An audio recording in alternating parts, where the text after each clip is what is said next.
Hello there, parents. Happy St. Patrick's Day.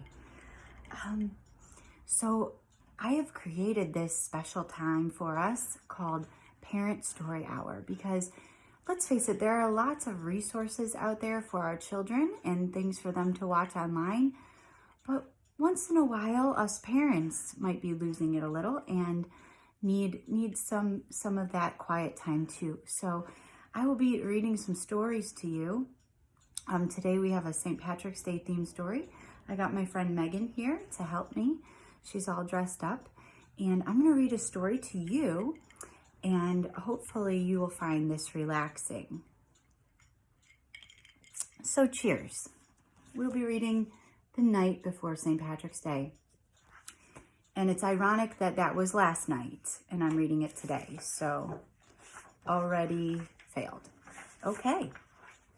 'Twas the night before St. Patrick's, the day to wear green. Not a creature was stirring except Tim and Maureen. And no doubt, Tim and Maureen were stirring at 6 a.m., I'm sure, crafting something or arguing even. They decked out the den from ceiling to floor with streamers and rainbows and shamrocks galore. And glitter. There was probably lots of glitter. Look how happy Maureen is. Where are her parents? Drinking. Their parents are drinking. Later, they carefully made traps with gold charms and rings. I bet we catch a leprechaun, they love shiny things.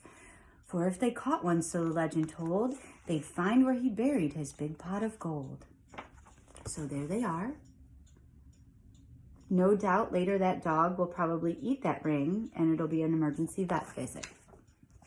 Just saying.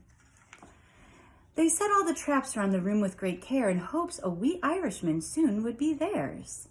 And notice this book was written in ancient times because, if I'm not mistaken, that looks like it once belonged to a roll of toilet paper, which we know is now definitely extinct. The children then nestled all snug in their beds while visions of golden coins danced in their heads. And there they are, sleeping. Which is, that in itself is not believable. Happy St. Patty's, said Dad early the next morning. Then he started to play bagpipes without warning. He huffed and he puffed an old Irish song. And if my husband ever woke me up this way, it wouldn't look like this. No one would be dancing. No. Mom dished out green eggs and sang loudly along. Mom is obviously taking very good medication. There she is, cooking and happy.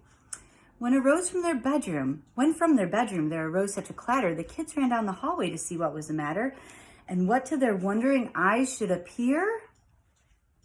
But a terrible mess, a leprechaun was here.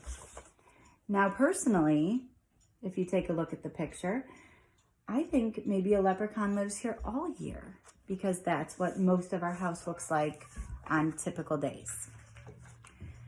Be quiet, whispered Maureen. He's hiding somewhere. When we find him, remember, we must hold his stare. For if you look away, if you so much as blink, leprechauns vanish quick as a wink. The kids trailed muddy footprints back and forth across the floor, which led them under Tim's bed and past the closet door.